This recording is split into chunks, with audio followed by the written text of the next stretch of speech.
অনুষ্ঠানগুলোতে যখন তাদের পরিবারের সদস্যরা আসেন তখন যে হৃদয় বিদারক একটা দৃশ্যের সৃষ্টি হয় যেটা আমাদের পক্ষে মেনে নেওয়া বেশ কষ্টকর হয়। আমার মনে আছে যেদিন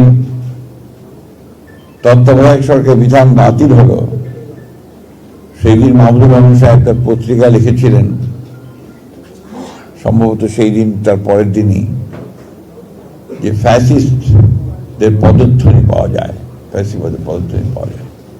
ব্যাপারটা সত্যি হয়েছিল। দীর্ঘকাল আওয়ামী লীগের ফ্যাসিবাদ সরকার তাদের নীল নকশাকে সফল করার জন্যে একদলীয় একটা শাসন ব্যবস্থা চাপিয়ে দেওয়ার জন্যে বাংলাদেশের সমস্ত গণতান্ত্রিক প্রতিষ্ঠানগুলোকে ধ্বংস করে দিয়েছিল। এটা করতে গিয়ে তারা নির্মম হাতে গণতন্ত্রের পক্ষের শক্তিগুলোকে হত্যা করছিল, বিনষ্ট করে দিচ্ছিল। এটা আমরা সবাই জানি। বারবার এই কথাগুলো বলার বোধহয় এই জন্য দরকার যে আমাদের স্মৃতি যেন লুপ্ত না হয়, আমরা ভুলে না যাই যে তারা আমাদের দেশের, আমাদের গণতন্ত্রের, আমাদের সন্তানের ভবিষ্যতের এই ক্ষতিটা তারা করেছে। লম্বা সংগ্রাম, লম্বা যুদ্ধ। প্রকৃতপক্ষে আমরা এই সংগ্রাম লড়ছি 1971 সালের পর থেকেই। 1971 সালে যারা দায়িত্ব নিয়েছিল রাষ্ট্রের কল্যাণ করবার, পরিবর্তন আনবার, একটা স্বাধীন সার্বভৌম বাংলাদেশ নির্মাণ করবার, তারা নির্লজ্জভাবে বিশ্বাসঘাতকতা করেছে এবং একদলীয় একটা শাসন ব্যবস্থা চাপিয়ে দিয়েছিল, যেটা এই দেশের মানুষ মেনে নেয়নি। আমরা ইতিহাস সবাই জানি। আমি সেই ইতিহাস আর পুনরাবৃত্তি করতে চাই না। আমি যেটা বলতে চাই সেটা যে এই দেশের মানুষকে সবসময় তার অধিকারের জন্য সংগ্রাম করতে হয়েছে, লড়াই করতে হয়েছে, প্রাণ দিতে হয়েছে, কিন্তু শেষ পর্যন্ত যে আশা আকাঙ্ক্ষা নিয়ে মানুষ লড়াই করেছে সেটা সম্পূর্ণভাবে কখনোই অর্জন করা সম্ভব হয়নি। এবারও জুলাইয়ের যুদ্ধ আমাদের দীর্ঘ 15-16 বছরের গণতন্ত্রকে পুনরুদ্ধার করার যুদ্ধ। দেশনেত্রী বেগম খালেদা জিয়ার নেতৃত্বে এবং তাকে কারাগারে রেখে এদেশের মানুষের লড়াই, পরবর্তীকালে ছাত্রদের সংগ্রাম, প্রাণ বিসর্জন, সবকিছুতে একটা নতুন একটা স্বপ্ন, নতুন একটা আশা তৈরি করেছিল। আমি একথা বলবো না যে সেই আশা আকাঙ্ক্ষা আমাদের পরিপূর্ণভাবে চূর্ণ হয়ে গেছে, সে কথা বলবো না। আমি যেটা বলতে চাই হচ্ছে যে এই যে সুযোগ সৃষ্টি হয়েছে নতুন করে রাষ্ট্রকে নির্মাণের, এই সুযোগের সৎ ব্যবহারটা আমাদেরকে করতে হবে। আমরা নির্বাচন হয়েছে, ফ্যাসিবাদ পালিয়েছে, নির্বাচনের মধ্যে দিয়ে আমরা একটা গণতান্ত্রিক সরকার পেয়েছি। আমরা খুব ভালো করে জানি যে এত অল্প সময়ের মধ্যে 15 বছরের যে লুটপাট, ধ্বংস, হত্যাযজ্ঞ সবকিছুকে শুধরে দেওয়া সম্ভব নয়, কিন্তু কাজটা শুরু করতে হবে। আমার বিশ্বাস এই কাজটা যে শুরু হয়েছে, হয়তো অনেক অপূর্ণতা রয়েছে, অসঙ্গতি রয়েছে, কিন্তু কাজটা শুরু হয়েছে। একেবারে হয়নি এ কথা বলা যাবে না। আমাদের বিশ্বাস আছে, আস্থা আছে, আমাদের মানুষের প্রতি আস্থা আছে, গণতান্ত্রিক শক্তিগুলোর উপরে আস্থা আছে যে আমরা নিশ্চয়ই সেই রাষ্ট্র নির্মাণ করতে সক্ষম হব যেখানে ন্যায় প্রতিষ্ঠিত হবে, ইনসাফ প্রতিষ্ঠিত হবে, ন্যায় বিচার প্রতিষ্ঠিত হবে। আজকে এখানে সবাই বেশিরভাগই আমরা মিডিয়ার মানুষ আছেন, যারা মিডিয়ার সঙ্গে আমার সম্পর্ক দীর্ঘকালের। প্রেস ক্লাবে বহুবার গেছি, একবার রাতে আটকও হয়েছিলাম। এখানে সাংবাদিকরা আছেন, আমার সঙ্গে তারা ছিলেন। এবং কোন রকমের প্রাণে বেঁচে আসা আর কি। তারপরেও কিন্তু তারাও ছেড়ে দেননি, আমরাও ছাড়িনি, আমরা কিন্তু লড়াই চালিয়ে গেছি। আর আমার কাছে মনে হয় যে সংগ্রাম, লড়াই এটা বোধহয় একটা নিরন্তর বিষয়, এটা বোধহয় কখনো শেষ হয় না, ওদেরই তো আপনার সব শেষ হয়ে যায়। তো এই সংগ্রাম আমরা করছি, আমরা শুভ একটা সময়, শুভ একটা দেশ, সুন্দর একটা দেশ, একটা সমাজ প্রতিষ্ঠা করতে চাই। আমাদের তো অনেক বয়স হয়ে গেছে, বিশেষ করে আমি আমার প্রায় শেষের দিকে ছাত্র জীবন থেকে এই সমাজ পরিবর্তনের সংগ্রাম করেছি, করেই চলেছি। মাঝে মাঝে হতাশা আসে, কিন্তু আবার মাঝে মাঝে ফিরে আসি এবং মনে হয় যে মানুষকে অবিশ্বাস করা উচিত নয়, আস্থা রাখা উচিত। সে আস্থার মধ্যে দিয়ে এগিয়ে যাওয়াটা আমি বিশ্বাস করি। আমাকে অনেকেই আপনারা বলেন যে স্যার তো একটু সময়, আমাকে অনেকেই স্যার বলেন তো যে স্যার সুযোগ পেলে একটু কবিতা টবিতা বলে, দ্যাটস ট্রু। আমার কাছে মনে হয় যে কবিতা বলতে পারলে নিজেকে একটু শান্তি পাই। জেলে যখন ছিলাম তখন পাড়া করে মাউন্ট আমরা কবিতা পড়তাম, সেটা খুব একটা সুন্দর মুহূর্ত ছিল। তর্ক হতো, বিতর্ক হতো, কবিতা হতো। তো মনে হতো যে সামনে কিছু একটা আছে, আশা ছিল। জেলের মধ্যে অনেকেই ছিলেন আমাদের সঙ্গে মৌলানা নিজামী সাহেব ছিলেন আমাদের সঙ্গে, আমাদের কামরুজ্জামান ভাই ছিলেন, আবুল কাসেম সাহেব ছিলেন, আজহার আলী সাহেব ছিলেন, আমাদের মোল্লা আপনার আব্দুল কাদের মোল্লা ভাই ছিলেন, অনেকে আছেন, অনেকে চলে গেছেন। পিন্টু ভাই ছিলেন, আপনার রেজাকুল হায়দার ছিলেন, আমাদের হান্নান শাহ সাহেব ছিলেন, কর্নেল অলি ছিলেন কিছুদিন আমাদের সঙ্গে, অনেকেই ছিলেন, অনেকে হাজার হাজার, আর ছেলেরা তো হাজার হাজার ছিল।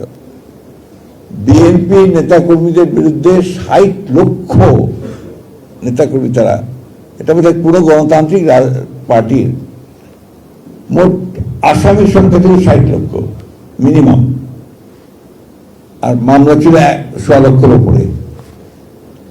আমাদের বিএনপির ১৭০০ মানুষ গুম হয়ে গেছে, ইলিয়াস আলী সহ। ইলিয়াস আলী কেন গুম হচ্ছে, চৌধুরী আলম কেন গুম হচ্ছে, মাহমুদ ভাই খুব ভালো জানেন। এখন ওই ইলিয়াস আলীর মেয়ে বড় হয়েছে, বিশ্ববিদ্যালয়ে পড়ছে, ছেলে ব্যারিস্টার হয়েছে, কিন্তু এই মুহূর্তেও আমরা ভুলতে পারি না। ওরা যখন সামনে এসে দাঁড়ায়, আজকে আমাদের আমাদের শহীদের স্ত্রী, শহীদের মা, সন্তানেরা যখন এখানে দাঁড়িয়ে কথা বলছে, তখন নিজেকে খুব অপরাধী মনে হয়। হাই কিছুক্ষণ আগে বলছিল যে রাষ্ট্র কি জবাব দেবে। রাষ্ট্র তো রাষ্ট্রই, রাষ্ট্র সবসময় তার প্রয়োজনে তার জায়গা করে, জায়গা নিয়ে দিয়ে থাকে। আমরা কি জবাব দেব?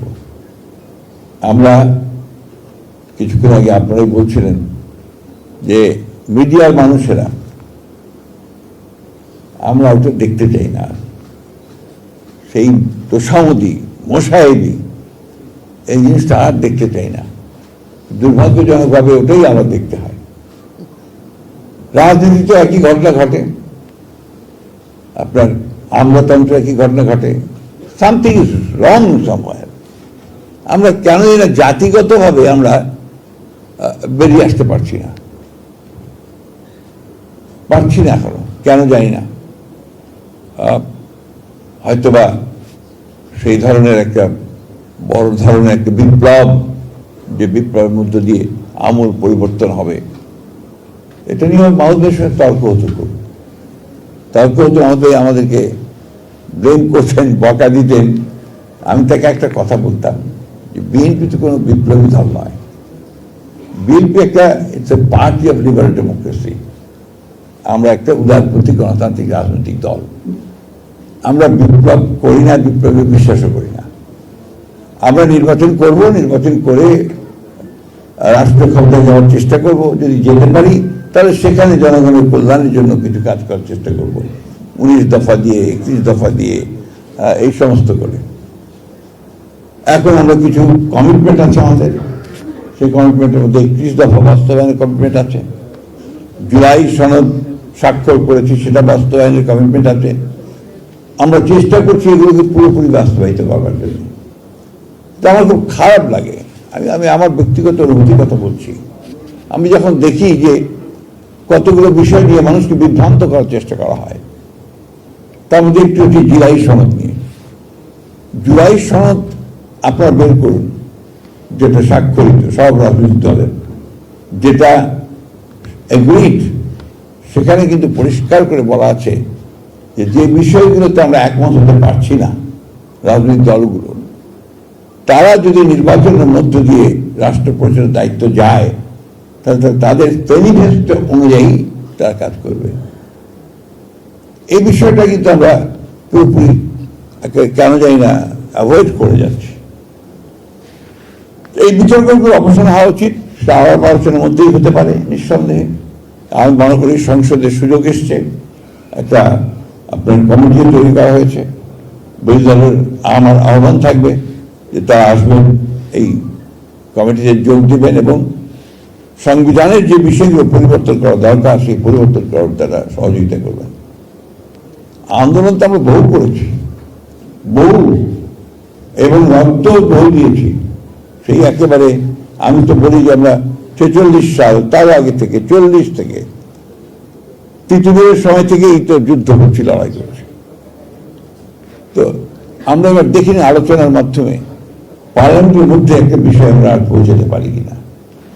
এটাই আমার আহ্বান, এটাই আমার ইচ্ছা। আমার এই শেষ বয়সে আমি এটাই দেখতে চাই যে আমরা আলোচনার মাধ্যমে একটা এমন একটা জায়গায় পৌঁছি যেখানে অন্তত কিছুটা হলেও আমরা আমাদের পরবর্তী প্রজন্মকে বলতে পারবো যে আমরা তোমাদের জন্য একটা ব্যবস্থা তৈরি করেছি, যেখানে তোমাদেরকে আর মারামারি, কাটাকাটি, প্রাণ দিতে হবে না, জান দিতে হবে না।